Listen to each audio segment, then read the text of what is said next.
Nadiem Anwar Makarim, atau yang lebih dikenal dengan nama Nadiem Makarim.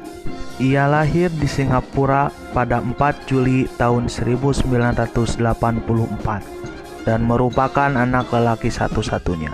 Ia mempunyai istri bernama Pranka Franklin dan dikaruniai seorang anak bernama Solara Franklin Makarim. Nadiem Makarim adalah anak dari pasangan Nono Anwar Makarim dan Atika Al-Gadri.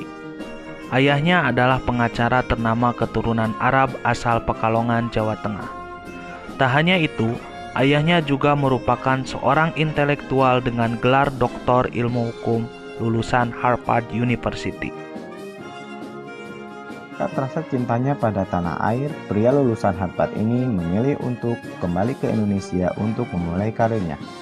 Nadiem Makarim direkrut menjadi CEO, founder, dan managing director Jalora Indonesia. Selama berkarir di Jakarta, Nadiem merasa betul parahnya kemacetan lalu lintas di Jakarta. Berangkat kondisi ini, ia pun melahirkan sebuah ide bisnis menarik. Nadiem Makarim membuat aplikasi ojek online yang bernama Gojek untuk solusi transportasi penduduk kota yang lebih mudah dan murah. Tak bisa dipungkiri lagi bahwa Nadiem adalah salah satu anak bangsa kebanggaan Indonesia.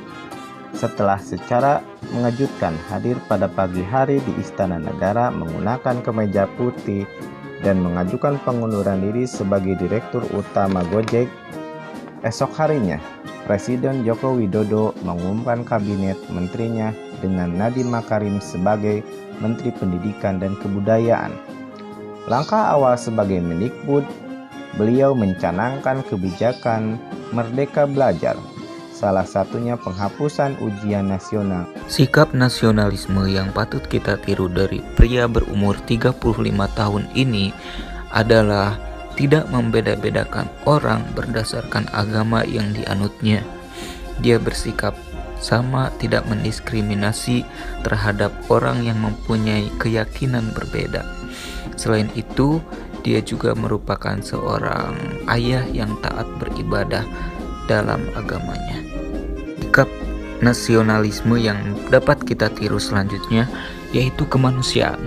Ya, dia membuat kebijakan yang memberikan pulsa secara gratis kepada setiap guru dan siswa dalam pembelajaran kali ini di saat pandemi corona berlangsung, walaupun belum merata.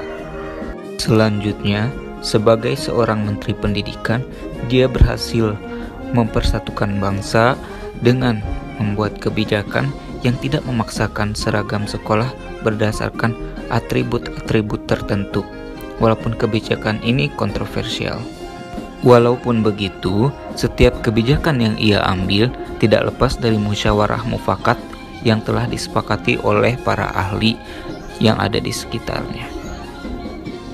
Hal ini mencerminkan bahwa ia memiliki sikap nasionalisme karena mengambil kebijakan berdasarkan musyawarah mufakat. Sebagai tokoh muda milenial yang nasionalis, ia juga berhasil menempatkan sesuatu secara proporsional atau adil. Contohnya, saat pertama kali ia diemban tugas sebagai menteri, dengan segera ia mengundurkan diri sebagai CEO di perusahaan yang ia pimpin.